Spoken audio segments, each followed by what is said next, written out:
Hear all those birds? Makes it feel like springtime.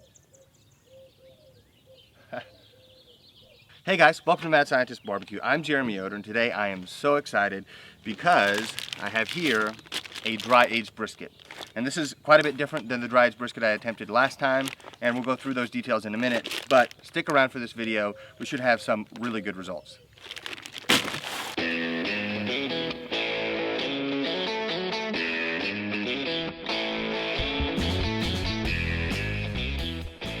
Now, after the last dry-aged brisket video, I was really disappointed with the results, but because integrity is important to me, I didn't pretend like it was awesome.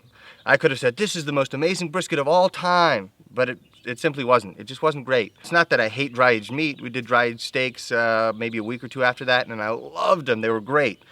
It was just the nature of that cut doesn't lend itself well to dry aging. So I was trying to find a solution to this problem. And so I was looking all over the internet and I found a place that dry ages the whole carcass. That way you don't have to trim off a bunch of stuff from the brisket. Now, this is the brisket that I got. It's from Porter Road. And so they dry age the whole carcass and then cut out every cut individually. So they kind of sell direct to consumer. I think they select the cows that they have in their program, they butcher them, and they sell them to consumers for a very high quality product. And this one has been dry aged, I believe, for the standard 14 days. So you get a little bit of that dry aged flavor, but you get none of the dry aged waste. And so I want to try this out and see how it works. This doesn't have a USDA grade because it doesn't go through the regular processing facility. We'll cut into it and we'll kind of try to determine if it's like a select brisket or a choice brisket or a prime brisket. My guess is it's going to be something like prime. Now, in order to get an accurate comparison between this dry-aged brisket and the regular briskets I cook, I got a Creekstone Prime brisket. Okay, so this is Black Angus beef. It's really good quality. It's what I cook 99.9% of the time. So whenever I have events that I do, or if I'm doing a pop-up, I'm cooking, 15, 20 of these guys. And I know what these are like. This is my baseline by which I compare every other kind of brisket. So what I'm gonna do is cook both of these, compare them at the end, and see if we can see the results of that dry age process. Now, in my opinion, if you try to dry age brisket after it's already been cut, you put it in a dry age room, you get that hard exterior, I believe it's called the pellicle. I think that that's not a successful way to dry age brisket. I think dry aging the whole carcass will allow some of that extra tenderness to be built in, and you get maybe some of that dry age flavor without having to sacrifice any of the meat. I think it's a wonderful idea. I was so excited when I heard about it, and now we get to try it out. All right, so I'm gonna trim these briskets up. I've done a ton of videos where you see how I trim briskets. If you're curious to know exactly how I'm gonna trim this, you can go to my How to Smoke a Brisket video. I show in detail everything I do for trimming that brisket. I'm gonna do that for these briskets. And then one other thing is, in my last dry aged brisket video, I had so many comments from people saying, I was with him until he put taco seasoning on that brisket. It's not taco seasoning. As a matter of fact, it's not any seasoning that you can buy in the store. It's a rub that I made myself, and I just repurposed a taco seasoning container.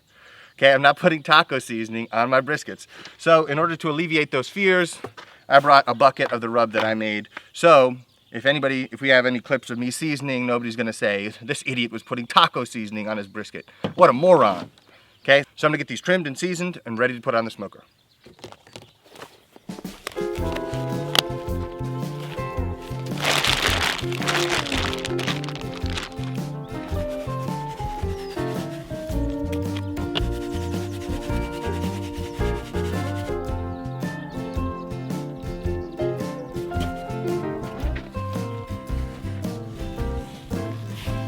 All right, we have both of these briskets seasoned up and ready to go on the cooker. I salt separately, so that's why there's tons of rub on here, because I can put as much rub on it as I want because there's no salt in the rub.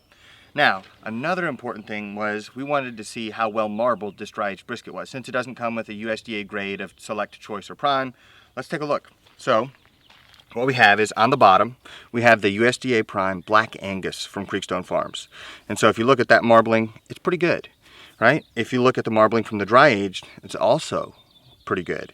If I were guessing, I would say that this is probably prime. I'm not 100% sure, and I have no USDA grade to lean back on, but it looks like prime grade beef. So if I get dry aged flavor with prime level marbling, I think that this brisket could be really, really good. So let's get these on the cooker and get them done and then taste them. Oh, that's backwards.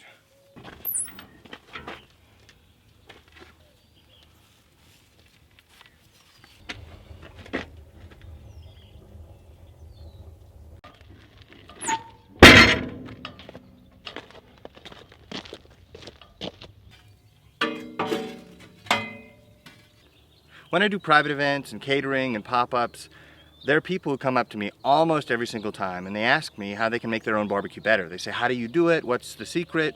And really, there is no secret. It's just a few basic principles, and if you watch those like a hawk, you can produce great barbecue. Now, when they ask me about how they can make their barbecue better, they tell me this is the wood that I use, this is the kind of rub that I use, this is where I get my meat. And really, almost always, those things aren't the problem. But the problem is how they manage their fire. And so that's a key in American style barbecue, because the wood that you're burning not only provides the heat, it's not just the heat source, it's also a major flavoring component. And so the quality of your fire, the quality of the compounds that your fire is producing are critically important. So let's take a look at my fire and I'll show you why it matters.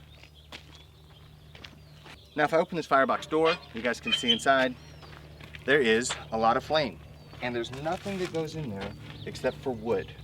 And that wood is providing all the heat and a lot of the flavor that's gonna end up in that meat right there. But you see all this wood that's being burned, if you look at the smokestack, you see pretty much just waves of clean heat coming out.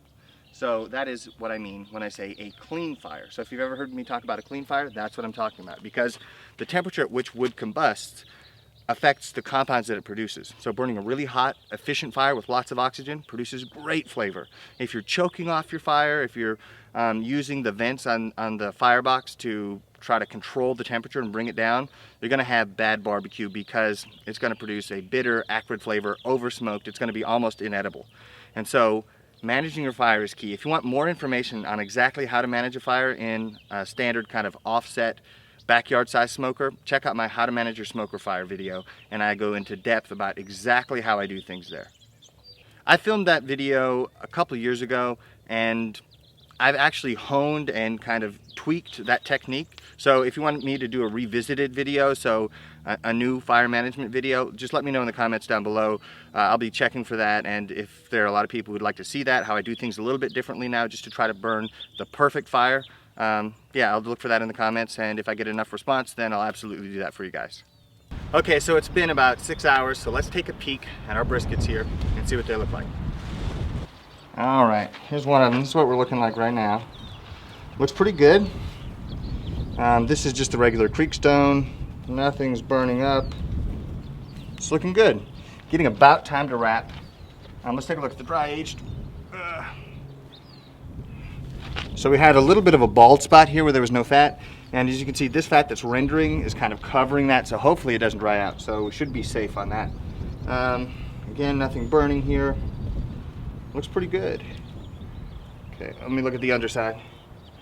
The underside's looking okay. I want this to dry out a little bit just so we get a good bark on the bottom as well, but the bark on the top is looking great. Thinking about wrapping fairly soon, actually.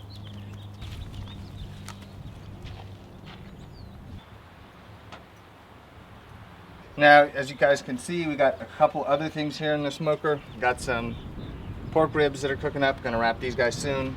We got a rack of beef ribs in there. So these guys are some of my favorite stuff right here. They're getting there. Still need some more time. And then, something I never tried before, individual little bitty beef ribs. So this way you get maximum bark to volume ratio, I guess. So we'll see how this goes. I hope it's as good as it looks. It smells amazing, but just some other treats along the way, just in case this brisket turns out like the last one. It's time now to wrap these briskets up. So I got some butcher paper, I got my vinegar spray, and it's not Windex. For all the people who kept saying, why is this guy spraying Windex on his brisket? It's not Windex, it's just a generic spray bottle that I filled with apple cider vinegar. So I'm gonna get these guys wrapped up, and then we're gonna let them finish up. We're looking for a temperature of about 203, just like normal, but this time I'm gonna really feel for tenderness. When it feels tender, I'll go with that.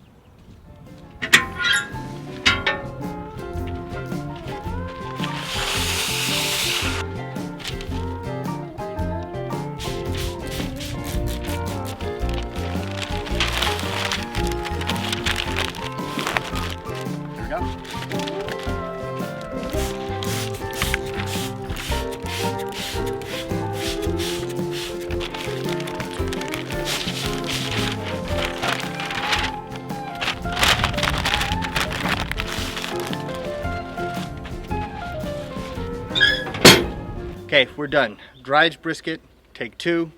We'll see how it turns out. All right, so now we have both of these briskets done. Here we have our Creekstone Prime brisket. It's a little bit smaller than the other one. It's about what it looks like. If you're wondering what this kind of light colored spot is during the cooking process, a lot of times you get liquid that pools right here and prevents the bark from forming as it does in all these other places. And then we have over here our dry aged brisket. And you remember that kind of bald spot where there was no fat? That's this right here. That's why it kind of looks a little bit different. And then we have over here the flat that runs underneath. You can see that it's actually really thick, which is something good that you want. So hopefully it retains moisture and produces some good slices. So we're going to start by cutting the Creekstone Prime brisket. We're going to cut that one, slice it up just like normal, and we're going to take out a few slices to compare to this dry aged brisket.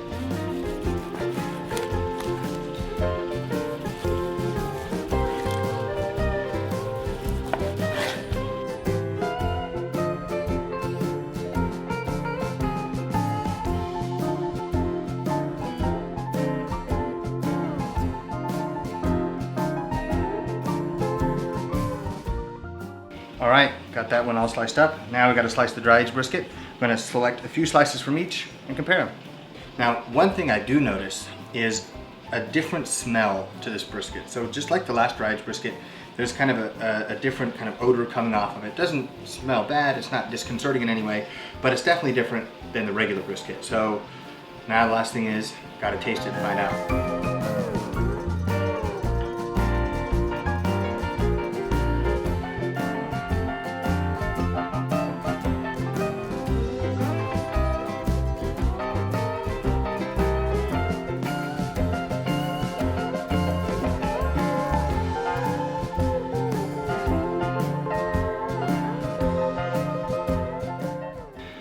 Alright, so you guys can see here, there's a lot of moisture in this brisket still. Even though it's been dry aged, it still retains that moisture because of that fat that's rendering down and the intramuscular marbling. So it's not really the water that you perceive as moisture, I think. I think it's mostly the rendered fat. So nice and moist still. Let's slice the rest of this up and do some tasting.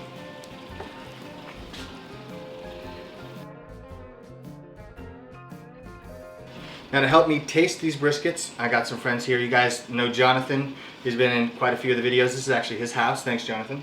And then this is my buddy Joel, and many of you may know him from, I think it was How to Smoke Beef Ribs video. There's a plane that flies out of the runway in the background. That's Joel. So Joel flies planes, works on planes, and he also eats brisket. So we're gonna try these out. So we're gonna do 3 different parts of the brisket that we're gonna try. We're gonna do the end cut, like one of these little guys. It's from the lean side. It's got lots of smoke and rub and should be tasty, but it's going to be a little lean. Then we're going to take a slice from the lean, and then we're going to take a slice from the fatty or moist side of the brisket. So we'll have 3 different points at which we can judge these. So we'll see if there is something to the dry age process and what that something is. All right. I'm ready to taste. Let's get to it. All right. Need as much or as little of this as you This want. end cut is spectacular. Ah, well, thank you. It really is. Thank you. We'll start with the end cut. This is one of my favorite parts of the whole brisket. I just think that they're awesome. Lots of smoke, lots of flavor.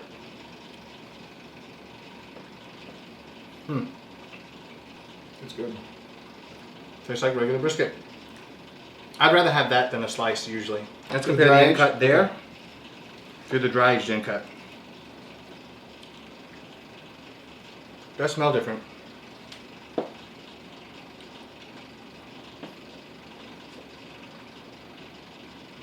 I'm getting a different flavor. Yeah. It's better than the last one. When you did the dry aged brisket before, the texture was different, the Yeah, flavor was different, yeah. but that was 10 times better than the last dry aged one. Totally. And I'm going to say, from a totally uneducated point of view, I actually like that better than that. So You like the nutty flavor of this one more? Yeah, than- yeah. And it was, Okay. was No, a this little is nuttier, enjoyable. yeah. I enjoy this one. Yeah, that was good. Okay. All right. Continue. better than the last one. Yeah. So you want to let's go lean and then fatty. Okay. Okay. Some dogs don't want to participate in Okay. the taste test. It tastes like lean brisket. It's got the right texture. You get the salt and the rub on the outside. Ah, Yeah. I mean, I'm just eating some good barbecue tonight. This is great. all right. Now we're going to compare this to the dry aged. All right. Which last time was the rubbery one. Rubbery one. Hopefully it's not rubbery. No. It does smell different. It's not an off-putting smell No. at all. The texture of this piece of flat is different than the regular. Than the regular flat. Yeah. I think I actually like, in the flat, I like this dry aged slice better Do you? than the regular one. Yeah. Flavor Slice. is awesome. The flavor I think is better. All right. Moment of truth. Yeah. Okay. So we're gonna do the regular fatty brisket. We're not on the try that one dry first. age. No, I think we're doing I regular. think I right like it so much. It is. That's all now. I Yeah, need. regular. Yeah. You can tell it's better this time because we're not talking as much. Yeah. No, I We're mean, doing a lot more eating than talking at this point. Trying to explain it last time. Some grunts and some yeah. I was just confused last time. I was like, what is it? Why was it? Yeah. I think in the flat, it is better than just the regular Okay. brisket. Let's grab this chunk off the end. And first. Yeah. And then make sure you get some barky bits there. Mm-hmm. Okay. Here we go. Yeah. It's a different flavor. It is. That is really good. An identical preparation. Some salt, some pepper, some smoke. Exactly the same way. Placed side by side in the smoker. You said nuttier Yeah. flavor of the dry aged. I can see where you get that. Like I think it might taste. It's like a rounder flavor. I like it. Let me eat some more. As far as how juicy it is and the way your teeth go down on the meat, I don't really feel a difference. The texture is much more similar than it was last time. Yeah. And it's a lot better. It's more normal. But it does have a. Again, I compare it almost like to a grass age. There's more flavor. There is. Yeah, I think there is more flavor.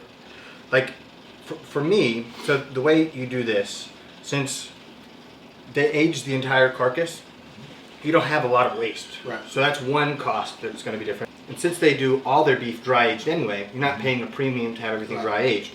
And I think that if you're doing a brisket, and if you don't have to pay extra for the meat to be dry aged, and you don't have to trim anything off, it's 100% worth trying that once. Yeah. Yeah.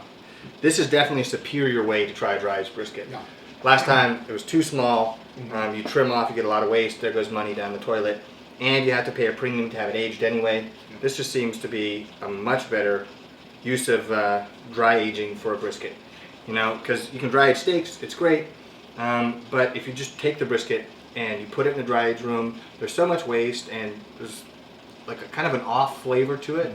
This has a round flavor. This is something that But not bad. This is not something. yeah, it's not. It's different in an enjoyable way. You don't have to be a meat connoisseur to Yeah. enjoy the difference. It's nothing that would scare somebody away. Right. So, So and I'm still surprised at how much moisture there is. Yeah. Because I mean, I realize, like you said, it's really the fat rendering down as opposed to the Right. water that's evaporating out of it. But you wouldn't think that something that's been aged that long is going to have that kind of right. texture and moisture left in it, but it really does. Even in the flat, Yeah. it's still got Yeah. quite a bit of moisture.